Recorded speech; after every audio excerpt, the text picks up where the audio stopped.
Hi friends, ఈరోజు మనం ఒక చక్కటి మోటివేషనల్ స్టోరీ చెప్పుకుందాం. మహాభారతంలో పాండవులు అరణ్యవాసం చేస్తున్నటువంటి సమయంలో అప్పుడప్పుడు కొద్దిమంది మహర్షులు వారి వద్దకు వచ్చి మంచి మంచి కథలు చెప్పి పర్సనాలిటీ డెవలప్మెంట్ చేసేవారు. ఎందుకంటే కాబోయే రాజులు కదా, అందుకని. అలా కథలు చెప్పిన వారిలో ప్రముఖుడు మార్కండేయ మహర్షి. ఆయన ఎన్నెన్నో విశేషాలు జరిగినవి చెబుతూ ధర్మ సూక్ష్మాలు వివరించేవారు.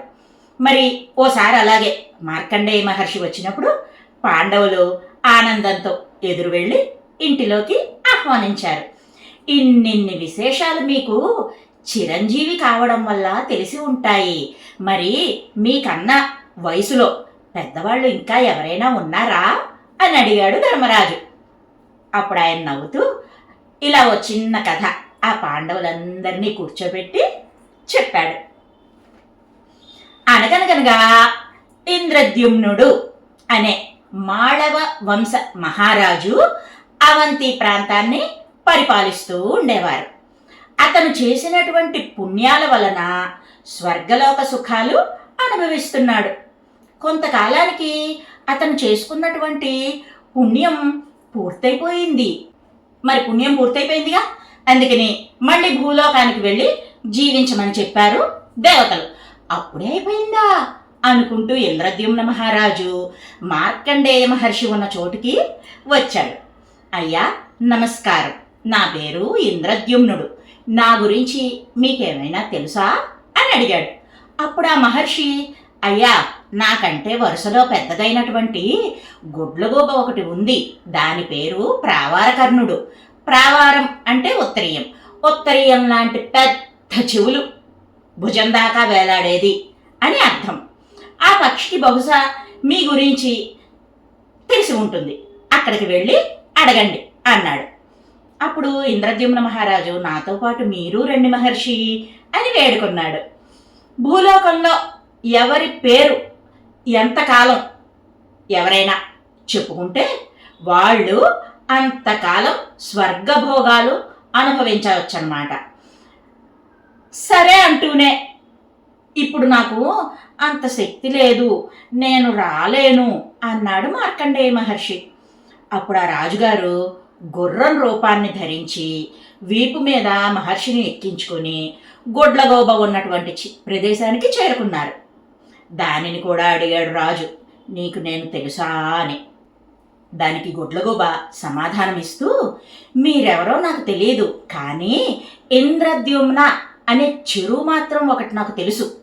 అక్కడ నాడీజంగుడు అనే కొంగ ఉంది, అది నాకంటే వయసులో చాలా పెద్దది, కాబట్టి మీ గురించి తెలిసేమో, అక్కడికి పోయి అడగండి అంది. మరి నాతో నువ్వు రా అంటూ గొడ్లగోబని ఋషితో పాటు వీపుపై ఎక్కించుకుని రాజు గుర్రం రూపంలోనే పరుగు పెట్టాడు. కొంగ దగ్గరికి వెళ్ళి, నీకు ఇంద్రద్యుమ్నుడు అనే రాజు గురించి తెలుసా అని అడిగాడు. వెంటనే ఆ కొంగ, నాకైతే తెలియదు, కానీ ఈ చెరువులో నాకంటే పెద్ద వయసు కలిగినటువంటి ఒక తాబేలు ఉంది, దాని పేరు ఆకుపారుడు, దానికేమైనా తెలుసేమో అంది. వెంటనే ఆ రాజు, ఆ తాబేలును ఒక్కసారి పిలుస్తావా అని అడిగాడు. కొంగ తాబేలును పిలిచి, ఒక సందేహం తీర్చుకోవడానికి పెద్దలు వచ్చారు, ఇలా వస్తావా అంది. వెంటనే ఆ తాబేలు చెరువు బయటికి వచ్చింది నెమ్మదిగా. నీకు ఇంద్రద్యుమ్న మహారాజు తెలుసా అని అడిగారు. అది కొంచెం ఆలోచిస్తూ గుర్తు చేసుకోవడానికి ప్రయత్నించింది. దాని కన్నుల వెంట నీరు ప్రవహించింది. ఏదో చెప్పబోయింది, కానీ దాని కంఠం బొంగురుపోయింది. ఎలాగో సర్దుకుని చెప్పడం మొదలుపెట్టింది.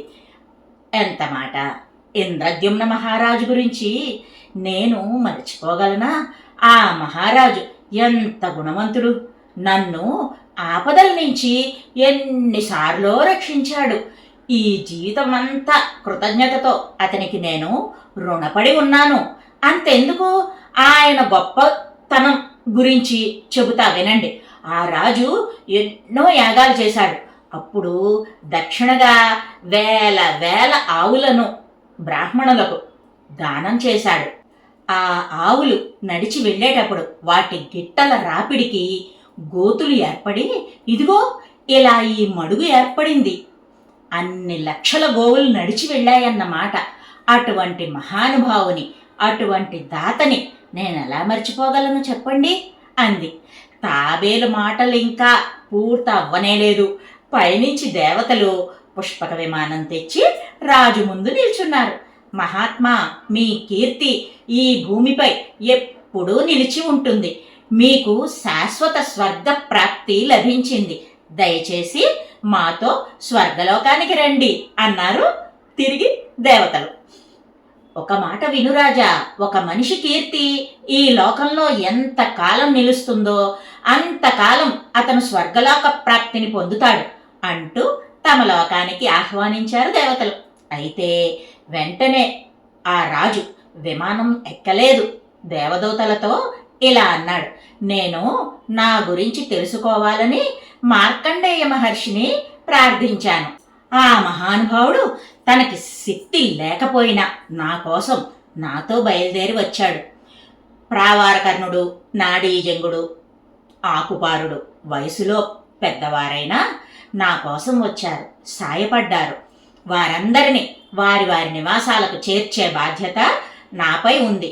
మీరు అనుమతించండి, ఆ పని పూర్తి చేసుకుని వస్తాను అన్నాడు ఇంద్రద్యుమ్న మహారాజు. అతని ధర్మబుద్ధికి వాళ్ళు సంతోషించి ఎక్కడి వారక్కడికి చేరాక ఇంద్రద్యుమ్నుని పుష్పక విమానంలో స్వర్గలోకానికి చేర్చారు. కాబట్టి ధర్మరాజా, నాకంటే వయసులో ఆ గుడ్లగూబ, కొంగ, తాబేలు ఎంత పెద్దవో చూడు అన్నాడు మార్కండేయుడు. ఈ కథ విని ధర్మరాజు చాలా ఆనందపరవశుడయ్యాడు. ఎందుకంటే మార్కండేయ మహర్షి ఒక కథని తన వయసు గురించి చెబుతూనే ఎన్ని ధర్మాలు చెప్పాడో మళ్ళీ మళ్ళీ గుర్తు చేసుకున్నాడు. అవేంటంటే, పుణ్యఫలం అయిపోయిందంటే దేవతలు స్వర్గంలో ఉండనీయరు. ఇంకా గుడ్లగోబ, కొంగ, తాబేలు ఇటువంటి పక్షులు, జంతువులు మనుషుల కంటే ఎక్కువ కాలం జీవిస్తాయి. ఇంకా ఇంద్రద్యుమ్న మహారాజు తన కీర్తి గురించి వివరంగా తెలిసిన సాక్ష్యం కోసం ప్రయత్నించాడు. లోకంలో సాక్ష్యానికి ఉన్నటువంటి విలువ ఎక్కువ కదా. వీటన్నింటినీ మించిన గొప్పతనం ఇంకొకటి ఉంది.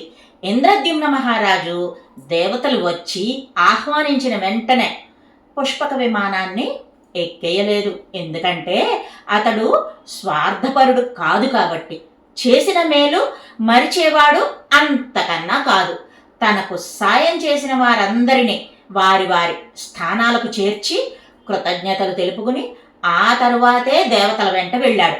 కాబట్టి మనకి ఈ కథ వల్ల ఏం తెలిసింది? మనం సాయం చేయలేకపోయినా సాయం చేసేవారిని చూపించాలి, ధర్మ మార్గంలో నడవాలి, దాన ధర్మాలు చెయ్యాలి, చేసినటువంటి మేలు ఏ నాటికి మర్చిపోకూడదు, స్వార్థం అస్సలు పనికిరాదు, కృతజ్ఞత కలిగి ఉండాలి, ఇంకా కృతజ్ఞత చూపించాలి. ఇదర్రా ఇంద్రద్యుమ్నుని కథ. బాగుందా? మరో మంచి వీడియోతో మళ్ళీ మీ ముందుకు వస్తా. Bye bye friends.